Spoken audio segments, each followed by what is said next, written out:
पर हम मुश्किलें हल होनी चाहिए ना, अच्छा। इसका कोई सोचना चाहिए। तो आप क्या कहते हैं कि इनको हड़ताल किस जगह करनी चाहिए? इनको बड़े बड़े वो घर पे यतीम खाना चौक बंद करें, आज़ादी चौक बंद करें, सारा हर चीज़ बंद करें ना, पता चले ना कि ये रास्ता क्या बंद करना, फिर सारा बंद करें सर। ठीक है, हाँ। मतलब एक हो गए बंद करें, एकदम बंद करें। हाँ, ये एकदम नहीं सारा वाला रास्ता बंद करें, हाँ, कभी वो सब थोड़ा ब्लॉक करें, पता लगे सारी चक्का सारी जाम कर दे। चक्का जाम करें, सारी अवाम बाहर निकले, पता लगे फिर इनको। तो अवाम। हाँ जी, बेहतर है सर जी। आपकी बात है जो वो भी आगे पहुंचाते हैं कि वो क्या कहते हैं इसके बारे में, बाकी मुझे लोगों के बारे में। जी भैया, आप क्या कहना चाहेंगे? हम भी यही कहना चाहेंगे भी आवाम के बारे में कुछ सोचना चाहिए, पेट्रोल डीजल सस्ता करना चाहिए। इस तरह चक्का जाम और हड़ताल होनी चाहिए पूरे पाकिस्तान में, पूरे पंजाब में, पूरे पाकिस्तान में होनी चाहिए। ऐसे एक आधा चौक बंद करके ऐसे आवाम को तंग कर रहे हैं, कोई फायदा नहीं। आवाम ही तंग हो रही है, हमारा रोजगार जो थोड़ा बहुत है वो भी खत्म हो रहा है। करते हैं भाई? मेरी भी गाड़ी है, मज़दा है। अच्छा, तो गुजर बसर अच्छे से हो रहा है? हाँ जी, अच्छे से हो रहा है, बस बाहर से लाहौर से ही है।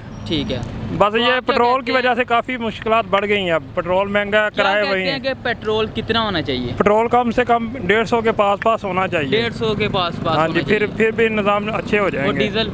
डीजल भी इसी रेट पे आना चाहिए, जो पहले रेट चल रहे थे उसी रेट पे वापस आ जाना चाहिए। तो वोट किसको देंगे? वोट इंशाल्लाह ताला जो हमारे हुक्मरान बेहतर हम हमारे लिए सोचेंगे उनको वोट देंगे। जी नाज़रीन, मेरे साथ और भाई मौजूद हैं, तो इनसे पूछते हैं कि मज़ीद इनकी जो हड़ताल है ये इस वजह से है कि एक फ़िटनेस होता है, फ़िटनेस सर्टिफिकेट, जो कि सिंध में, पाकिस्तान में, पूरे पाकिस्तान में चलता है, लेकिन अब हुकूमत की तरफ से ये नोटिफिकेशन जारी हुआ है कि वो फ़िटनेस सर्टिफिकेट है जो सुबह सिंध का अलहदा होगा, पंजाब का अलहदा होगा, हर सूबे का अलहदा होगा। तो इनसे मज़ीद बात करते हैं कि ये इस नोटिफिकेशन के बारे में क्या कहना चाहते हैं। जी अस्सलाम वालेकुम। वालेकुम। क्या नाम है भैया? आबिद हुसैन सर। कौन सी गाड़ी चलाते हैं आप? सर ये मज़दा है, हम कराची से आए हुए हैं। कराची से? जी। कराची से किधर तक चलाते हैं? ये आल पाकिस्तान।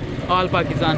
तो अब जो नोटिफिकेशन जारी हुआ है कि फिटनेस सर्टिफिकेट होना चाहिए हर सूबे का अलहदा, उसके बारे में क्या कहना चाहेंगे आप? सर ये तो ज़्यादती है, सरासर ज़्यादती है। देखो ये गवर्नमेंट सिंध से गाड़ी रजिस्ट्रेशन आए तो फिटनेस भी वहाँ की है। अच्छा, तो अब इस तरह तो हर सूबे से फिटनेस नहीं बनवा सकते ना। कितने की फिटनेस सर्टिफिकेट बनता है?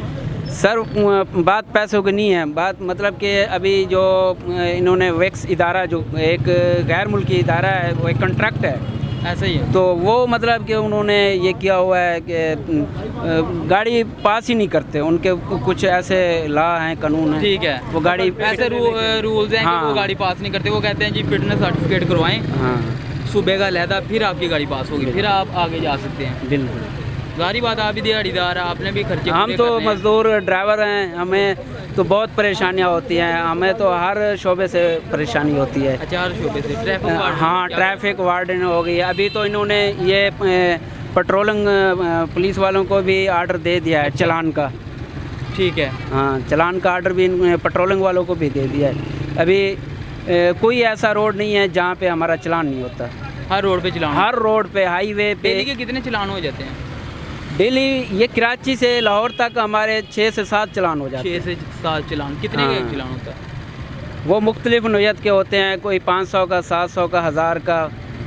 हमारे पिछले एक दिनों हमारे भाई का पता नहीं 3000 का भी चालान हो गया। मतलब कि जितनी दिहाड़ी है उससे डबल चलान।